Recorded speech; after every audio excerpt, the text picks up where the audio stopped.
Well, good afternoon to our next podcast in our series of True Business Stories. And I'm sitting here having a very, very nice coffee at Little Pako down the end of Packington Street. What's the address? 110 Packington Street. 110 Packington Street, down towards the Woolies end of Pako. Lovely, lovely cafe and a very, very nice coffee. So, Bill, who are we chatting to today? Yeah, well, thanks, Mark. This is our second one today. And we're here with another one of Geelong's best-kept secrets, a young lady who's only in her 20s, who's been in hospitality for quite a while, actually, and this is her second venue in Packington Street. And the other good news is there's a baby on the way. There is. That's right. So we're talking to Zara Ramia. Ramia, close. Oh, close. Well, we won't repeat that one. Welcome, Zara. Thank you. That's right. Now, as I said, I noticed that Zara opened this shop probably a little while ago because this is on the end of my early morning 5K walk. And then when I introduced myself, she said, I used to be down the other end of Pako and it's reopened. And she comes from a hospitality family and has got a fascinating background, Mark. And has been into everything, I can tell you. Well, let's begin. So, welcome, Zara. Thank you. Thanks for having me. So, let's start as we do with all our podcasts. We ask people, where did you go to primary school?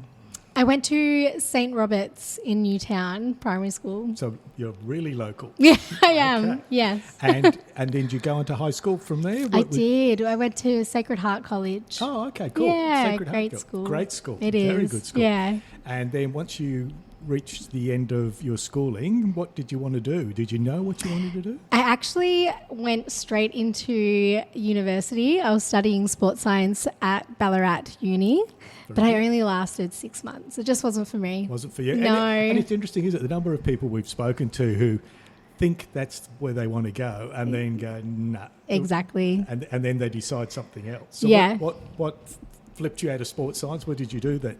I went into personal training at that point and as well as makeup. So I did a bit of both.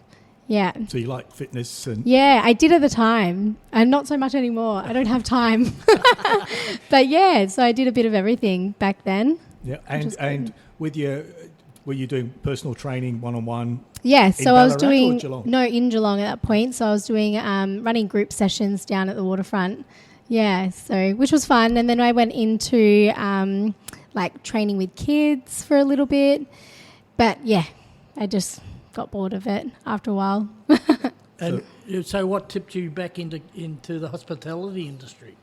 Well, I have been in the industry for quite a while. It's been nearly 13 years, I think. But I started at a family business, the Sphinx Hotel, when I was 13 or 14. So that's where my love began for the industry. And I've done like the makeup and personal training, but I've always come back to hospitality. So I think it's just my calling. It's in your genes. It is. Well, so Mark, I love it though. The other interesting thing is in this strip of Pako, which is probably from Gordon Avenue down to the Telegraph Hotel, I've counted 13 places that you can actually buy coffie. There's a few of us. So it's not competitive, is it? No, I'm not a competitive person anyway. I think if you're adding value to the area, and there are so many people living down Packington Street or Geelong West, so I think we can all share and value from another business. Well, that's how I think anyway. Yeah. So when did you decide you wanted to do your own there was a point when I was 24. I was just fed up of working for other people. And I was like, I just want to get into it myself. So I opened, it was called 5 Foot One. Oh, yep. Just near the Telegraph Bridge. And that was a lot of fun down there. It was my first business. Lots of mistakes were made, but it kind of just makes you stronger as a person and more knowledgeable. So, yeah. But I sold that after 4 years. So did you make any money in it? Not so much money. We broke even towards the end. I don't think hospitality, unless you're a really big business, I don't think you make millions out of it. I do it personally for the love. But we didn't lose on it either. Now, another thing, Mark, Zara's got a second business operating as well. Yes. You want to tell us a bit about that one? Yes, so I've got a grazing catering company called Boxton Boards. Box and Boards. Yeah. On website? There is, yeah. So boxtonboards.com.au. Yep. And we are like a graze table business. So we do charcuteries, but on like a larger scale, and little graze boxes as well at like different events, weddings, parties. Yeah. What made you think of that? During COVID, actually, with 5'1", we were obviously quiet and we needed another revenue of money. So we were doing gift boxes, and as people were locked down, people were sending them out as like I miss you or thinking of you. So it kind of blew up, and from there we added events when we could open up again. So it just kicked off from there. So we kept it going, and now it's been 2 years, maybe 3 years. Do you operate that out of this premises? Yes, we do. Yeah. So we prep here and then go and set up at the venues or at their home or So I did have a look at the website, Mark. Yep. Yeah, so you can have a look at that when you get a chance. And do you have staff working with you, Zara? I do. I have. I actually don't know how many, 3 or 4 here, and then I also have Jade who helps me with the grazing tables. Yeah, so there's a few of us. I usually hire a lot of my family, so my sister works here and my cousin works here, and then you'll occasionally see Nan and Pop around. Nana's usually doing the dishes, so yeah, it's a good family environment here. Actually, I worked many years ago when I started my career in Target. One of the regional managers said, employ your family. Put your mother on the back door, your father on the front door, and your kids working on the floor. And Absolutely. they're the people you can trust. Yeah.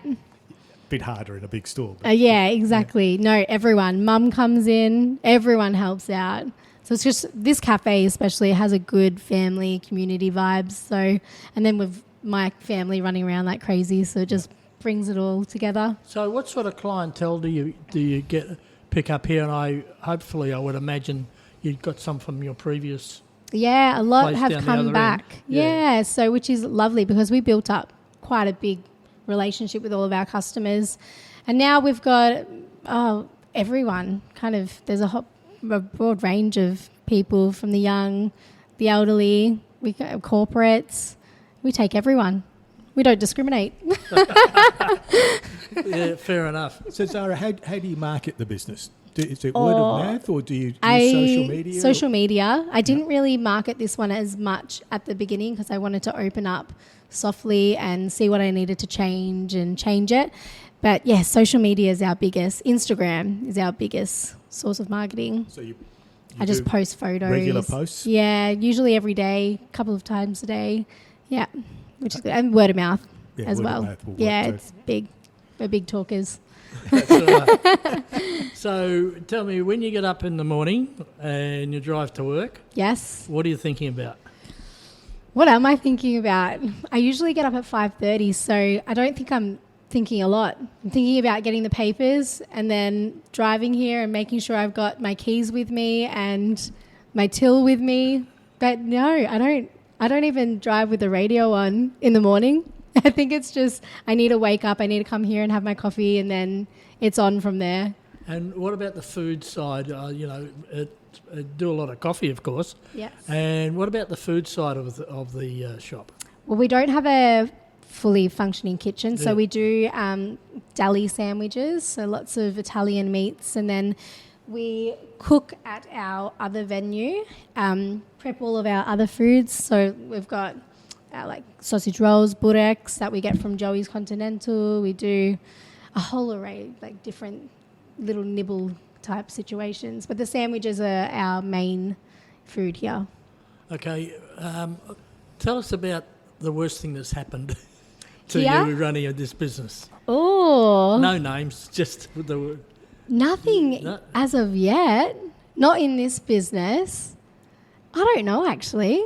We've had to... Pakenham Street in the morning can be a little bit wild, so we've had to lock the doors a few times on some crazies. But other than that, we've been pretty lucky. When you say in the morning... like really early. emanating out of the pub around the corner? I think so, maybe, yeah. But we've been very lucky. Our customers are so beautiful and, it's not, there's nothing. So where do you see yourself in 5 years? Oh, I'm not too sure. I'll be a mum, but I'll still be here. I'll still be running. Business? Yeah, I reckon.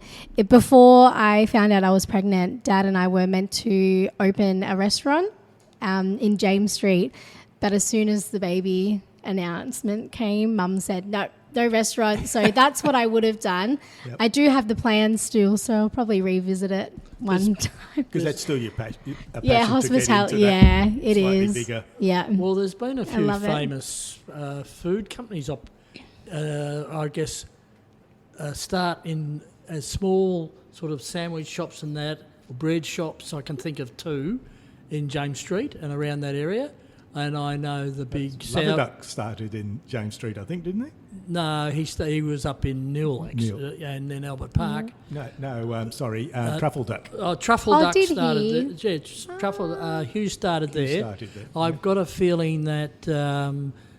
Zilly Bay Sourdough started there as well. Wow, there you go. And I also know that Illawarra Sourdough, they originally started in a cafe in that same area.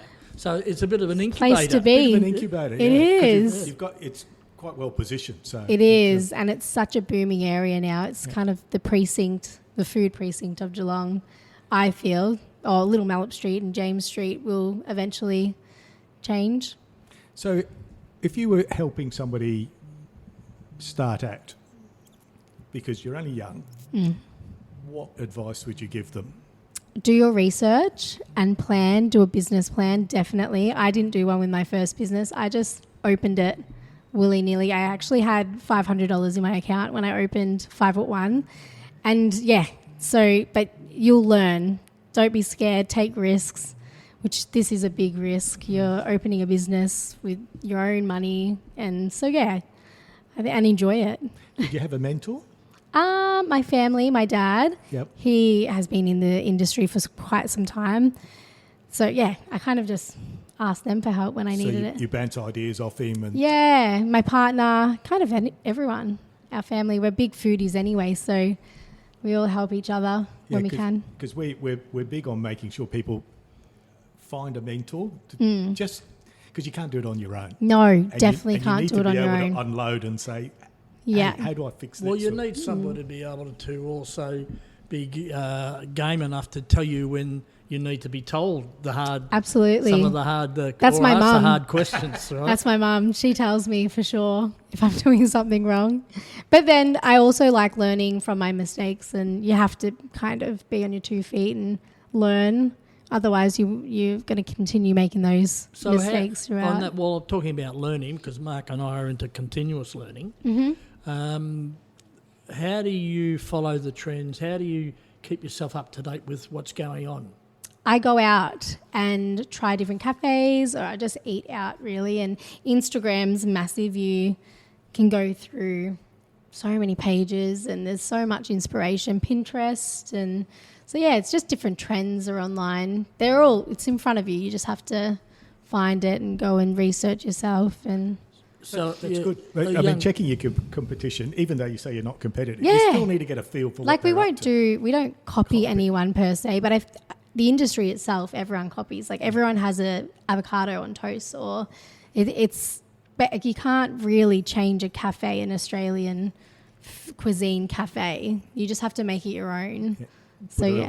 A little tweak. Yep. So we said that you had a signature dish of some or product. Have you got one? Our panini, the not so little, that's our best seller. That has 4 different types of cured meats and chili and olives and capsicum. So that's the biggest seller here. That's probably, our most signature dish. And who came up with that? Me. Okay. I can't eat any of them now, but they... That's true. Yeah, I can't. But everyone seems to be liking them, so... Yeah. So do you experiment with food? And usually. But I've been throwing everything to my sister or anyone else that comes through saying, taste this. And if it works, it works. If not, we just change it. That's good. So Yeah. how do you instill the good old-fashioned word customer service? Yes. Because that's what it's all about. Is It people is. come in here, they want to be treated like a friend, and you know probably by now you know their names and all that sort of thing. Correct. So how do you instill that into everyone that works with you? I tell them as soon as I hire them that we are really big on customer service. As soon as someone walks through the door, we greet them. But I think that's growing up in a hospitality business. I've learnt that from a very young age. It is daunting for some people who haven't learnt that. So we just make sure everyone smiles and like, how's your day going? That's not a hard question to ask. Do you have a people these training days. program as such? Not really. During an interview process, I'll interview someone and then I'll straight away get them up on the machine or just get them in. And that's, for me, you need experience. You need to see how they work. You can't just go off their resume. So that's, yeah. And then when they're here, we just kind of work together and go through the procedures. But I'm a very relaxed worker. Customer service for me is number one. So as long as you're happy and smiling, I can teach you everything else. So you're hiring for the attitude and Yes. then training, which is the old Exactly. adage. Yeah. Get the right And attitude. I guess, I'm a great coffee drinker in the mornings and never miss. What makes a good coffee? coffee's so complex these days. It's a bit of everything. Your milk has to be nice. The beans, we're using a local coffee down here. Who's been used? They're called Blenco, so we're using their quintessentials blend, which they're just roasting in North Geelong. So I think a few factors, and then obviously just knowing the basics on a machine. Like, we don't do amazing latte art here. Personally, I feel you can make a delicious coffee without a rosetta on your coffee, but yeah, we make a pretty good coffee. You've tasted it. How do you think? I have. Coffee, Yeah. isn't it? Okay, No. good. No, it's because glad. coffee roasters, if we go back a few years, they're just the big boys. And I'll tell you a story. A very good friend of mine and a neighbour for some 18 years in Melbourne was Sisto Malaspina that owned Pellegrini's. Oh, yes. And, of course, he was the gentleman that got stabbed, Yeah. unfortunately. But so all the years that I used to go in there, in the odd lunchtime and sit down with him, have a plate of spaghetti and a coffee, he never changed supplier over all those years. That's a good thing. And now, but there are only probably 3 or 4 major suppliers.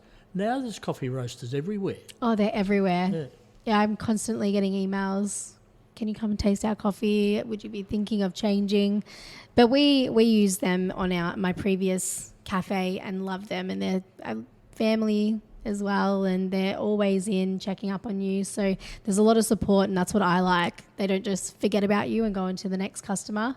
They actually care how their product is going out and what it looks like and how the staff are here and training. They offer training. It's really important. Yeah, there's a cafe near me that has changed hands a couple of times, and it recently changed hands. And I say recently, about 6 months ago, maybe a little bit longer. And they immediately changed the coffee.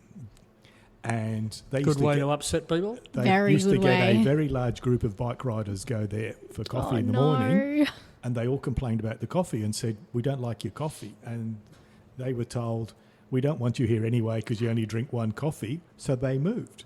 That My business is now gone, Gosh. and somebody else has taken it over and has brought back the old brand of coffee, and now all the customers have gone back. So it's really interesting that Yeah, total lack of understanding of the customer, but that coffee bean I is know. so vital. You change the blend. That's why I didn't change it, because we People do pick up, have, don't people follow the coffee, and if you change it and if people aren't responding well to it, you've got to listen to your customers. You've At got the to end of the day, they're the ones paying for your bills. So regardless if you like it or not, you have to come to a, And the milk's the same. yeah. Well, when an I spoke agreement. about the 13 places or whatever I said for coffee here, I've tried every one of them.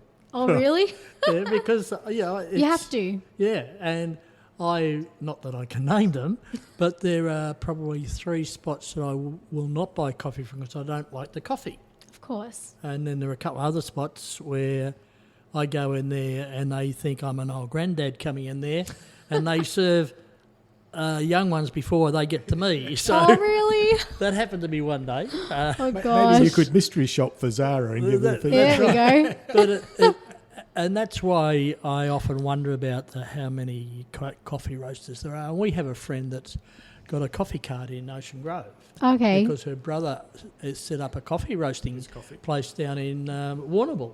Oh, wow. And so she had some spare space outside her architectural office and then doing set up. really well over the summer. Yeah, such a great idea, especially in summer. Yeah. Because people are out walking, so any coffee cart, it's easy to get to. And Yeah. Now, the other question I've got, which I'm intrigued of, is how much should a cup of coffee cost? Let's say just a normal latte, because I'm intrigued that some people, I've seen it as high as $6, yeah, and I've that's seen crazy. it as low as $3.50. So And- we're at $4.80 or $4.90, I forget, at the minute. Is that $5? Is that Yeah, $5 is a bit too much for a Yep. small coffee, but coffee has gone up by kilo. Well, that's why I'm asking, because Yeah. I read that it's gone up enormously. For us, Yeah. haven't gone up too Yeah. much, and really from my previous cafe, I've only gone up maybe 30 cents. So I find it insane how people charge $6-7 for a small coffee. Personally, I would rather have people come in and you're not really taking a loss on a $5 coffee at all. Yeah. So people are just greedy, I think. Do you look at all your costs? Do you break I do, down your yeah, I do. Not as frequently as what I should, but I definitely check up on everything, and especially at the end of the week, my reports, see what's selling, see what's kind of slower. But I need to do it more often, I So think. what type of IT systems you've got in place to manage your business? We have Square, our till system, which is quite universal. It's very easy to use. And then we also use MyOb, which I'm new to MyOb. I previously had Zero, but I think But they're all kind of the same. Everything you need to know is in that software anyway. Oh, exactly. All my reports, everything. Yeah. So other than coffee, what are your biggest or wages? What are your next biggest costs? Food at the minute. Yeah. Food's quite large. Wages are obviously pretty big, but you have to have staff to work in your businesses. So I think that it is harder these days, we've noticed, but hard work. It's just the same with it. Mark and I do a bit of mentoring in small business, and one of my favourite questions is when we're talking to business owners, is if you had everything in place, you closed the front door and you didn't operate for a week, but you still had all your costs and had all your wages, That would be hard. and this is your break even, you see. So, and it's amazing how many people have never worked it out. I said, what does it cost you on a daily basis? Yeah, I to wouldn't operate? know. I don't do those breakdowns Maybe because I it's- don't want to know. Maybe, I was going to say, maybe we're going to scare you. But I don't want to know. But I was doing some strategy work in a company, a well-known business outside of Geelong, and I asked them, well, what's it cost to operate this business? And they didn't know. Anyway, I got on the system and worked it out, and it was a reasonable sized business. It was $17,000 a day, and they had Yeah. no idea, absolutely no idea. I think And they we were a just don't service think- company. Yeah. So it's anyway. We're not He's trying giving to, you a hint. The money, Zara. yeah. Yeah. Do my research. So next podcast, we want to know your daily cost of operating. Oh gosh, just seems like a lot of work finding that out. No, it's not. So Zara, love your passion. Yes, thank you.